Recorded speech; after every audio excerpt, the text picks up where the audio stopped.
May we be of some assistance, Inspector Smythe? General Farnsworth Armstead, one of the 6 surviving Waterloo Tontine ticket holders, has been murdered. Waterloo Tontine? The Waterloo Tontine was a lottery of sorts, Watson. It was set up in 1815 to aid the veterans of the Battle of Waterloo. Wellington's victory over Napoleon. Yes, of course, I knew that. Quite an ingenious plan on the part of the founders. £1 bought a ticket in the name of some young relative. The ticket proceeds amounted to over £1 million. Half went immediately to veterans and their families for medical and hardship expenses. What became of the other half? It all went into an account at the Bank of England, where it's been collecting interest all these years. Very clever. And how does one win this prize? Simply by outliving all the other ticket holders. And now you say one of them has been murdered. Very suspicious. Who are the remaining 5? The oldest is Captain Robert Jurgens, age 82. Then there are Anita and Claire Thomas, who are 80-year-old twins. William Rowland is 79, and Peter Dudley is 77. Poor General Armstead was the youngest at 74. Seems as if he would have had the best chance to outlive the others. I recall reading something in the Times about a big to-do involving the Tontine survivors on the 18th. That's correct. The Waterloo anniversary banquet at the Langham Hotel. Why is the name Armstead familiar? He was a noted art collector, I believe. He also authored a well-known book, Treasures of the Conquerors. Quite right. At the time of his death, General Armstead was working on a revised edition for his publisher, Nugget and Company. It was to contain an entirely new chapter on a fabulous diamond called the Polar Star, which at one point belonged to Joseph Bonaparte, Napoleon's brother. The general had new information which traced the gem to its present owner. Tell me about the circumstances of General Armstead's death. Oh, yes, of course. Well, let me see. At 10 o'clock this morning, the general's valet, David Sennett, admitted a caller to the general's study. Sennett says he did not know the man. He was elderly and spoke with a French accent. Sennett told him the general never saw anyone in the morning while he was at work. The gentleman insisted that if Armstead read the letter he had with him, he would make an exception. And so it was. Sennett took the letter in, Armstead read it, and went quite pale. He told Sennett to let the gentleman in. Sensing something amiss, Sennett dawdled in the area of the study for the next 15 minutes or so. Then he heard the distinct sound of swordplay. He tried to enter the study, but found the door locked. Then he heard the crash of breaking glass.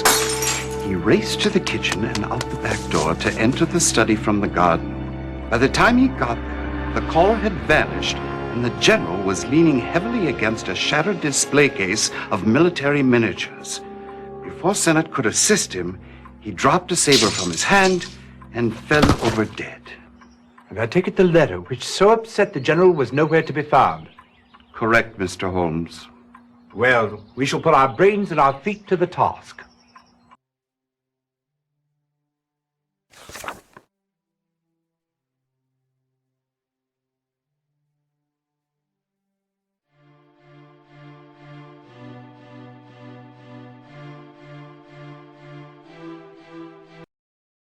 I found the general leaning over the display case.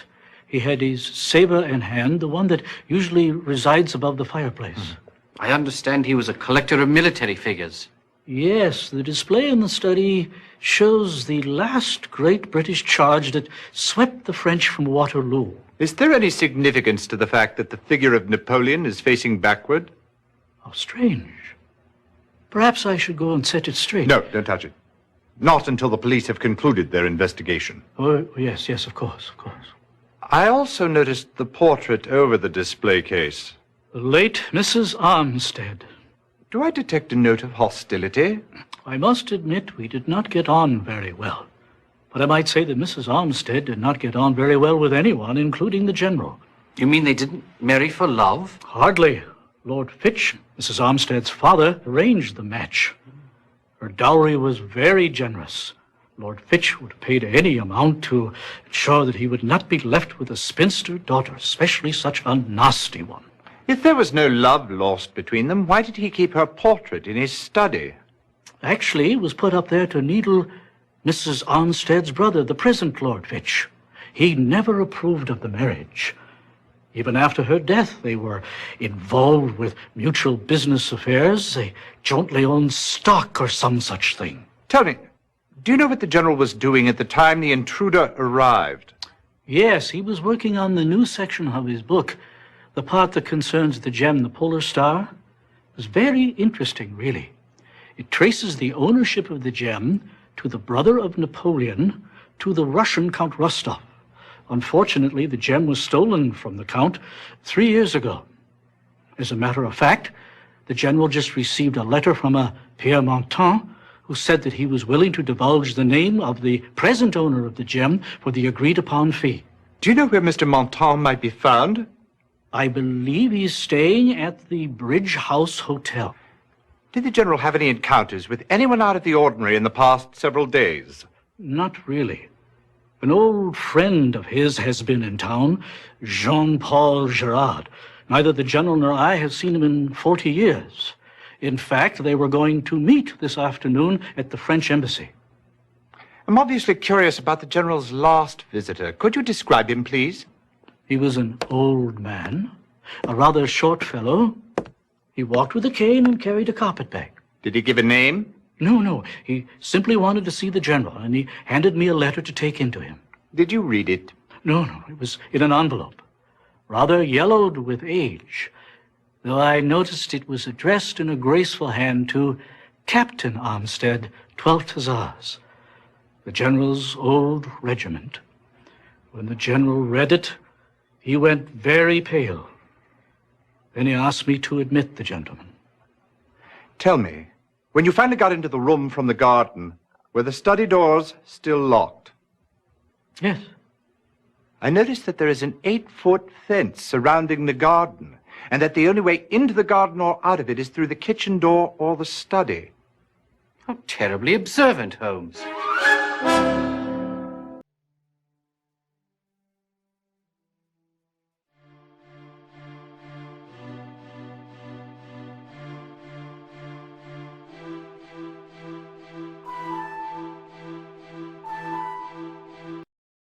Farney and I spent over a year quartered together in France in War College.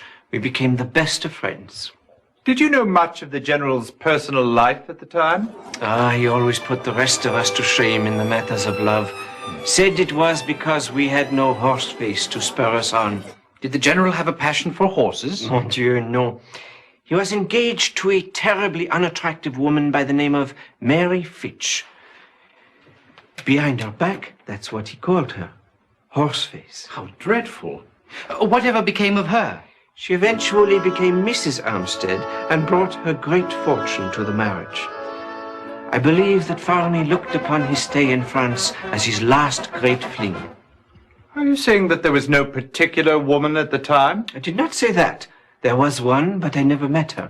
My little flower, he called her. I remember one night he could not sleep. He was slightly drunk, and he kept rambling on about promises that must be kept and promises that couldn't be. Finally, he collapsed on the bed with such sadness in his eyes I will never forget it. Ma Fleurette, he said. How very touching. Have you seen much of the general over the years? We have always maintained our friendship through correspondence, until last week, that is.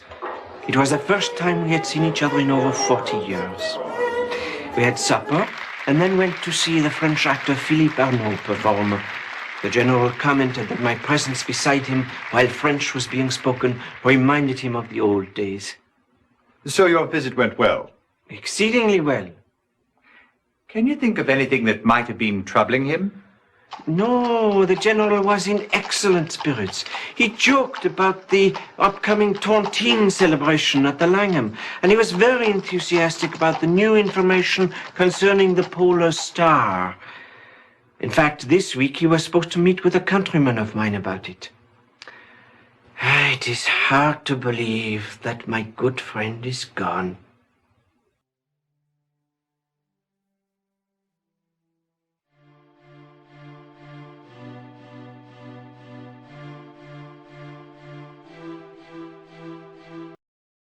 How fortunate that Inspector Lestrade authorized the hotel manager to allow us to search Philippe Arnaud's room. Perhaps we can return the favor and solve a case for him someday. Today, for example. Let's look around. How strange that a man who requires a cane would leave without it. Perhaps he doesn't require it for walking. Look here at the handle. Well, that could certainly give a fellow a start. Precisely, Watson. Look here. It appears to be a letter. Looks quite old. It's addressed to Captain Armstead, 12th Hussars. Shall I read it? Please do. Dearest, how I hated you for leaving me, but the child, our child, eased my heartache and muted the hate. Now my sweet baby is dead. How cruel that the innocent must suffer for the sins of others. Now I have nothing. Now I am nothing. I cannot bear the pain. Goodbye, I love you still, Fleurette. How tragic. Why, perhaps this is the very letter that the General read. Good thinking, Watson.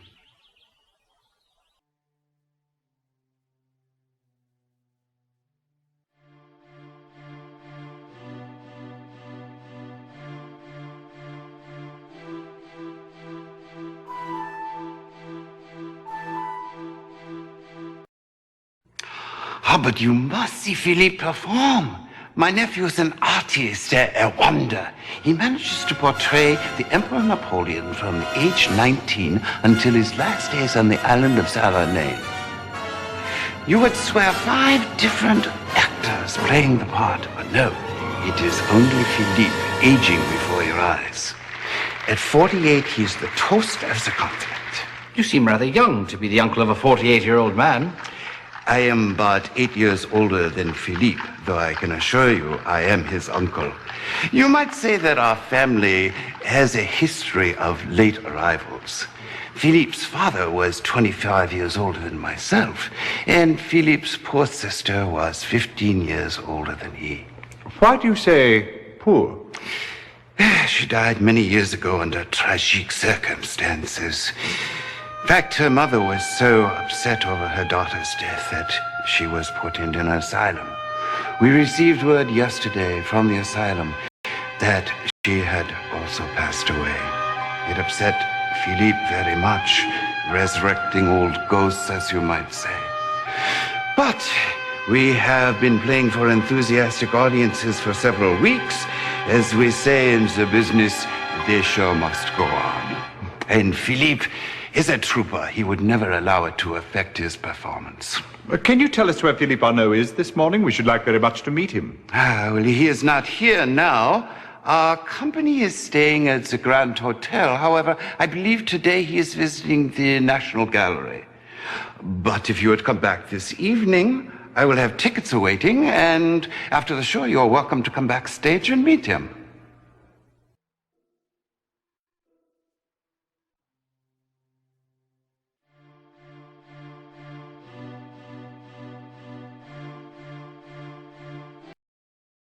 We understand you were summoned to Lord Fitch's residence this morning. Quite right. I received the message at around 9 o'clock and arrived at their home by 10. Lord Fitch met me at the door.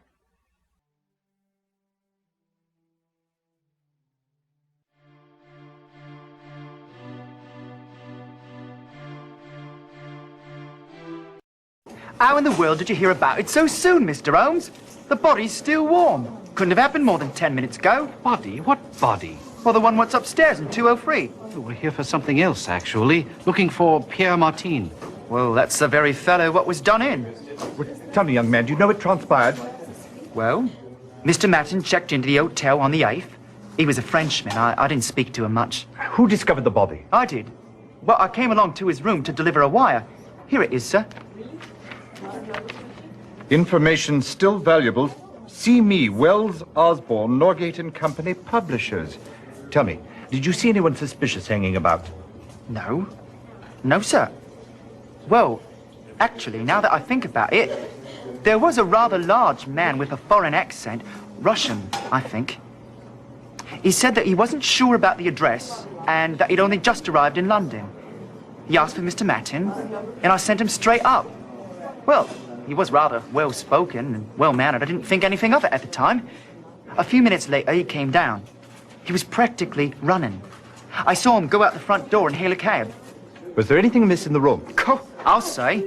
An inkwell was toppled on its side, left an awful mess on the carpet. Big blue spots and inky footprints right the way to the door. The manager will be in a fret when he sees it. Fortunately, there was no blood. Perhaps he was strangled.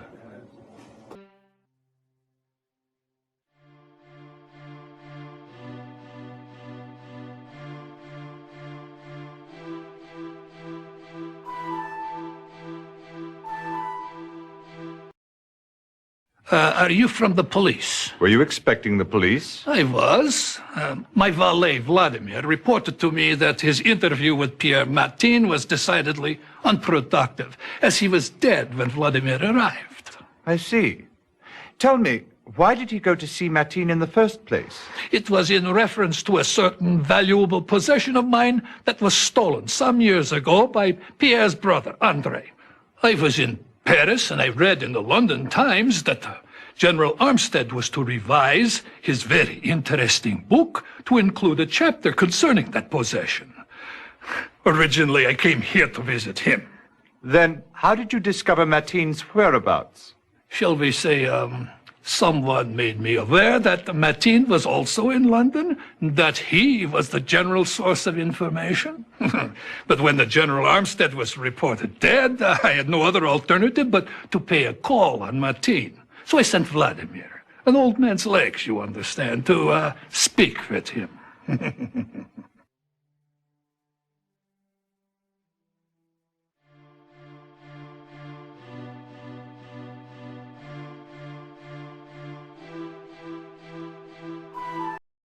Now, what can I be doing for you, Governor? I'm working with Sherlock Holmes.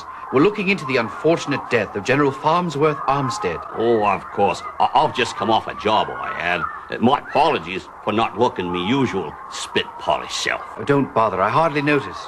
Make yourself at home. I wish the missus were here to offer up some tea. That's quite all right. I won't keep you long. Heard about the General. Didn't know him, of course. Had no cause to wish him harm, Tontine or no. But I've got to look at it philosophical-like. I'm the youngest now, so I've got the best chance of lasting the longest.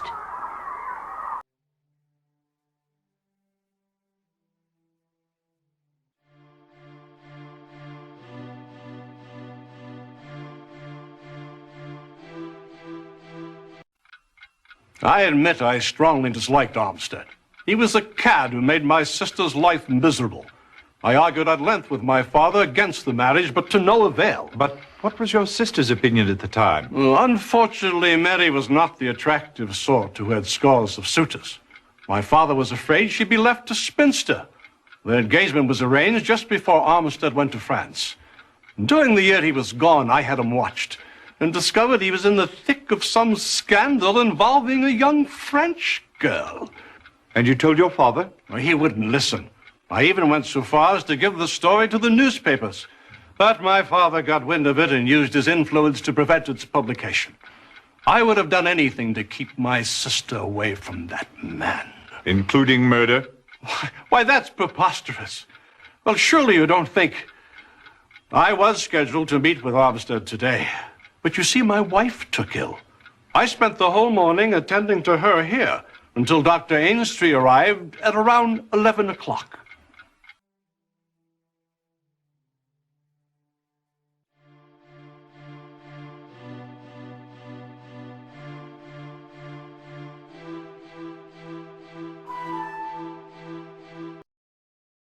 Captain, did you know General Armstead? Armpit, you say? Stead. Armstead. Oh, Armstead. I knew that bloke. A jolly good fellow. Sat next to me at the last shindig back in '65. The 50th anniversary and all that rot. We had a grand old time swapping lies about our adventures on foreign shores. He swore by French damsels, but I argued for the China ladies. I hope they catch the deck rat who killed him and hang him proper. Have you seen the General since the 1865 banquet? I've never seen the General with a blanket. No, since the banquet. Oh. No. May I ask, What are your plans for the Tontine money, should you win it? Spend as much of it as I can while I'm still alive and kicking, and leave the rest of it to the Seamen's Fund when I'm dead. Or some people think I should leave it to my only kin, me nephew, Booth Lacey. I never would, mind you. He's a bit of a laggard, has never done an honest day's work in his life. Could I outlast the others and be found the next day with my skull bashed in, look to Booth. He's sure to be holding the club in his hand.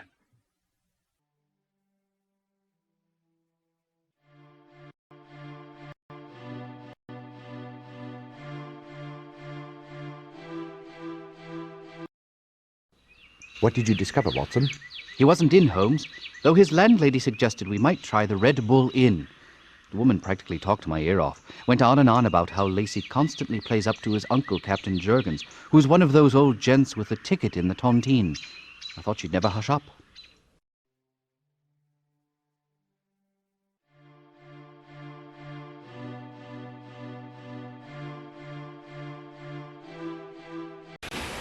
Mr. Lacey, I see you still make your living by strapping your arms and legs behind you and fooling the poor public out of its tuppence. Man's got to make a living somehow. What can I do for you, Holmes? I want to ask you about the murder of General Armstead. General who? Really, Lacey. Perhaps you can fool some of the public some of the time, but you can never fool Sherlock Holmes. Oh, that General Armstead. Where were you at 10 o'clock this morning? Where else would I be? I was at church. You, Lacey, at church? It hardly seems like it. I swear, at St. Mary's. They pass out soup and bread every morning at 9:30. The father will vouch for me. You can even ask him. I may just do precisely that.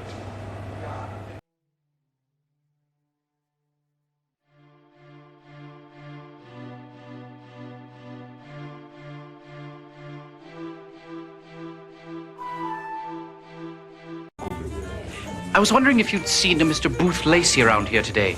Nope. Must be my lucky day. Well, then, if it's your lucky day, why not spread some good cheer in the form of a pint and some food to that unfortunate chap standing outside your door? Poor bloke is missing an arm and a leg. That poor bloke's your one and only Booth Lacey. Well, the whole thing's an act. He's as normal as you and me. Spends half his time begging out front and the other half swindling folks down at London Bridge Station.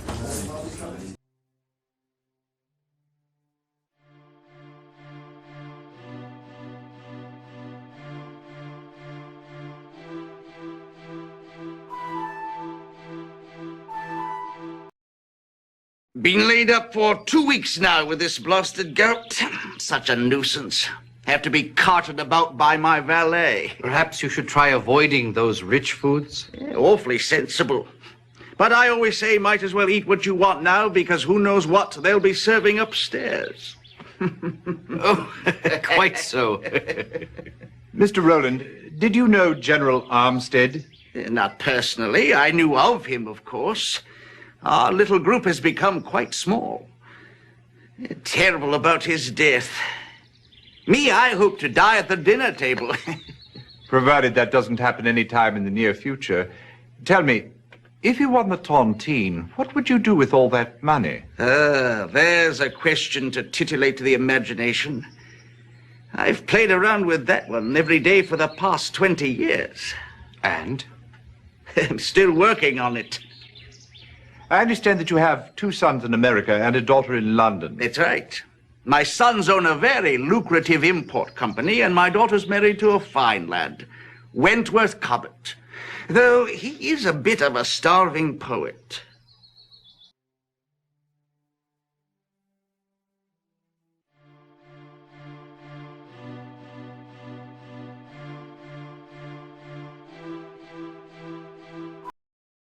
Count Rostov, Watson. Count Rostov, Holmes? According to the woman at the embassy, he is the only Russian national who has arrived in London in the past few days. But how will we find him? He's staying at de Kaiser's Royal Hotel. However did you deduce that, Holmes? Elementary, my dear Watson. I asked.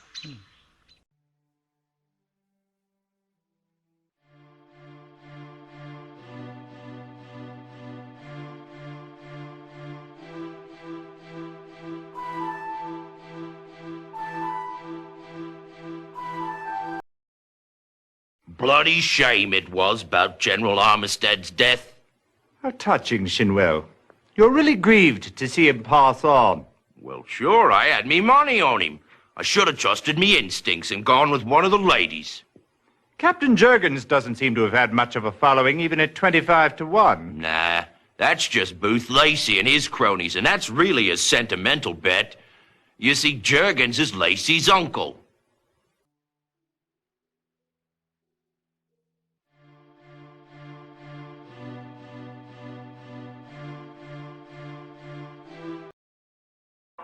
I was wondering, Father, if you happen to know a man by the name of Booth Lacey. I should say that I do. I see him every morning. At Vespers? Wish that it were. No, at our soup kitchen.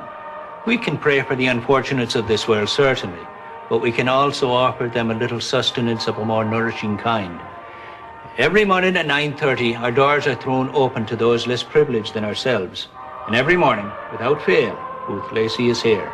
You're certain of that? I am. You see, with only one arm, he needs someone to carry his bowl to the table. Invariably, I am that someone.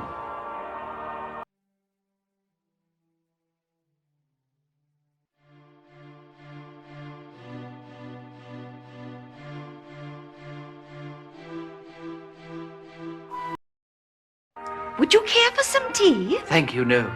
It's really quite good. We were just going to have some ourselves. I really won't be staying long. We get visitors so seldom. Did you know the General? We suppose he was at the last anniversary banquet. But we don't believe we ever met him.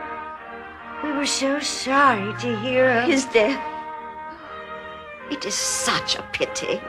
Well, so I imagine you ladies have thought about what you do if you won the Tontine money. We have no living relatives, so there's no one to share it with should we win. We need very little to get by on. Undoubtedly, we would leave it to The Ladies' League for the Preservation of Finches.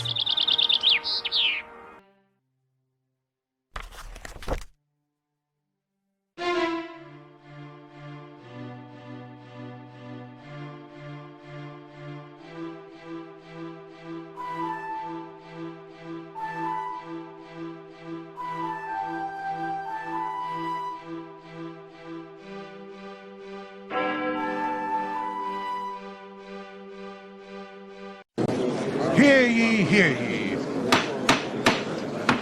The Queen's Court now stands in order. I see we have the pleasure of your company, Mr. Holmes. I understand you've been investigating the murder of General Farnsworth Armstead. That's correct, my lord, and I believe I have solved the case. Do you now? Well then, tell me, who murdered the General?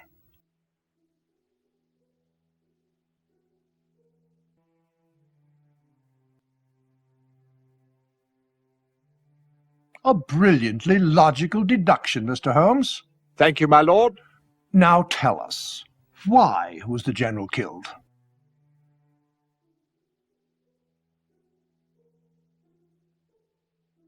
Now, tell me, gentlemen, what was the General trying to say when he turned round the figure of Napoleon?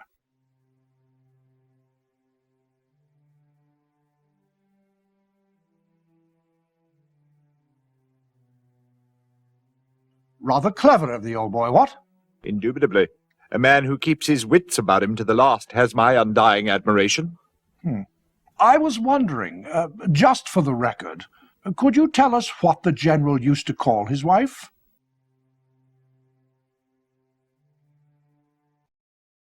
Well, you've done an admirable job in resolving this mystery. I'd say you're on a par with just about any other armchair detective out there. I would suggest, however, that you rethink this case again, thereby improving your sleuthing skills. My word, dear Holmes. Perhaps we are in the wrong business altogether. If we had been top-notch, we should have cracked this case in less points. I think I'll ring up the university immediately and see if we might enroll in a detective course.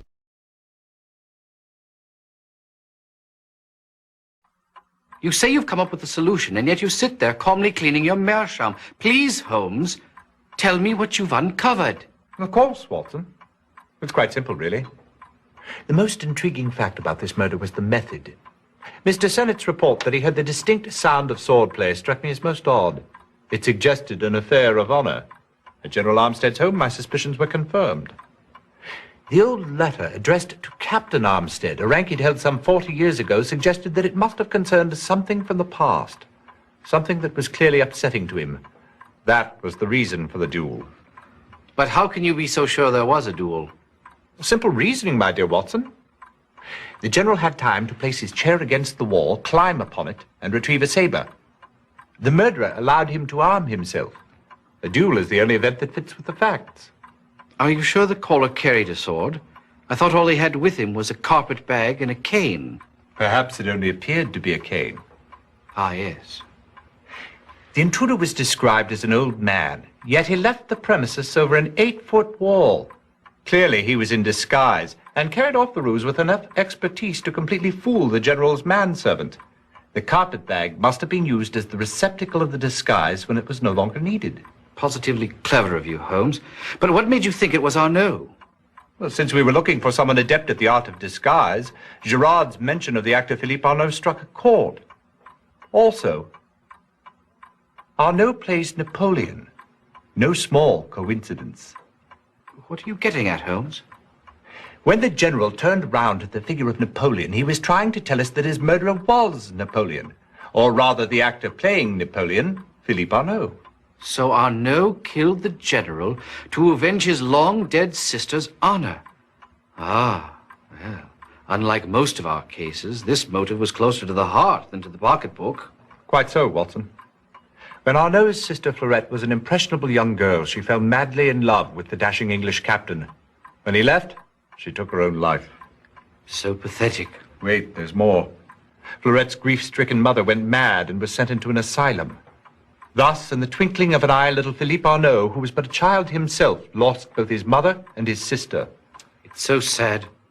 I'm sure he was too young to understand the circumstances that caused it. Yes, but 4 decades later it all became clear when he found a letter written by his sister.